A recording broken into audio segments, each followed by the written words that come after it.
Hi hello नमस्कार, मी सोनाली तुमचे स्वागत करते आपल्या यूट्यूब चॅनलमध्ये. गुढीपाडव्याच्या व हिंदू नववर्षाच्या तुम्हा सर्वांना खूप खूप शुभेच्छा. आजच्या दिवसाची सुरुवात ही देवपूजा करून गुढी उभारण्याच्या तयारीला सुरुवात केली आहे. गुढीसाठी व मुख्य दरवाजासाठी हार बनवले. ही सगळी तयारी पूर्ण झाल्यावर रांगोळी काढायला घेतली.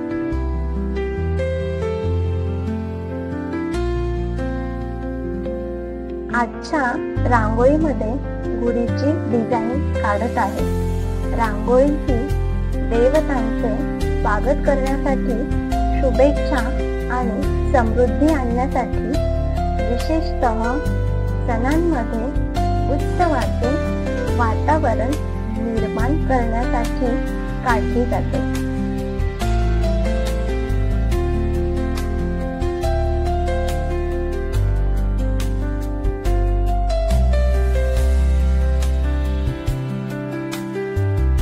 गुढीपाडवा हा 3.5 मुहूर्तांपैकी एक पवित्र दिवस मानला जातो. हिंदू पौराणिक कथेनुसार गुढीपाडव्याला ब्रह्मदेवाने विश्वाची निर्मिती केली असे मानले जाते आणि प्रभू श्रीराम 14 वर्षांचा वनवास आणि रावणाचा वध करून अयोध्येला परत आले होते. म्हणून हा पवित्र दिवस गुढी उभारून साजरा केला जातो.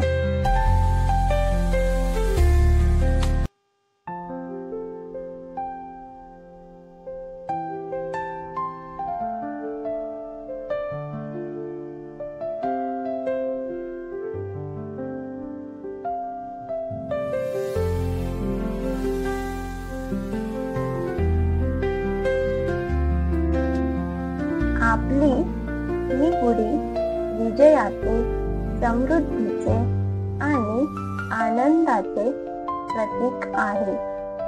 गुढीमध्ये वापरलेल्या प्रत्येक गोष्टीचे काही ना काही महत्त्व आहे.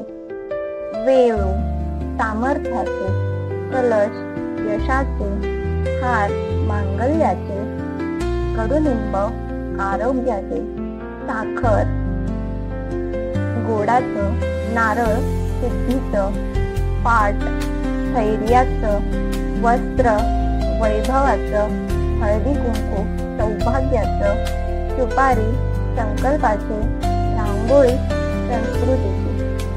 म्हणूनच असे मानले जाते की गुढी उभारल्याने घरामध्ये सकारात्मक ऊर्जा आणि सुख समृद्धी येते.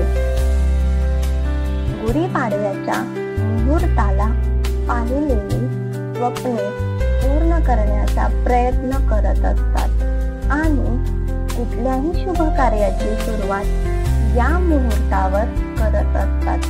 जसे की नवीन घर घेणं, वाहन खरेदी करणं किंवा नवीन व्यवसायाची सुरुवात करणे अशा विविध प्रकारच्या शुभ कार्याला सुरुवात करतात. मी सुद्धा एका नव्या उत्साहाने, उमेदीने ब्लॉगिंगच्या प्रवासाला सुरुवात करत आहे.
आमची सगळ्यांची फायनली पूजा करून झाली आहे.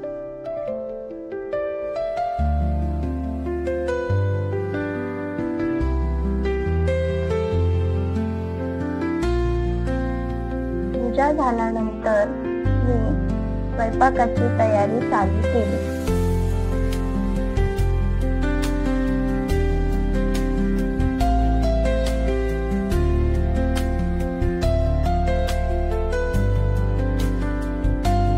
गुढीपाडवा आहे, मग काहीतरी स्पेशल मेजवानी झालीच पाहिजे. मी सुद्धा छान असा बेत करणार आहे.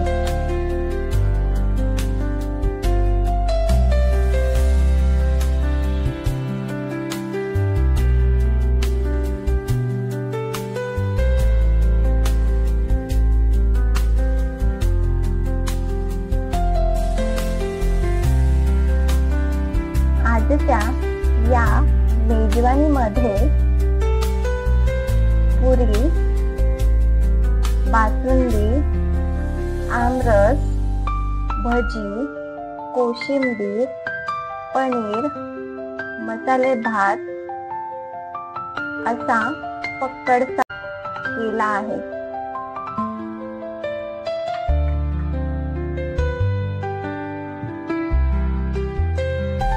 इथे मी नैवेद्य दाखवला आहे.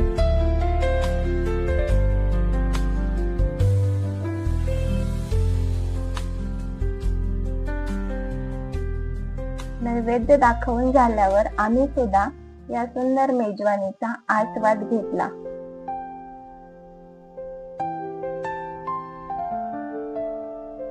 तर हा होता माझा पहिला गुढीपाडवा ब्लॉग.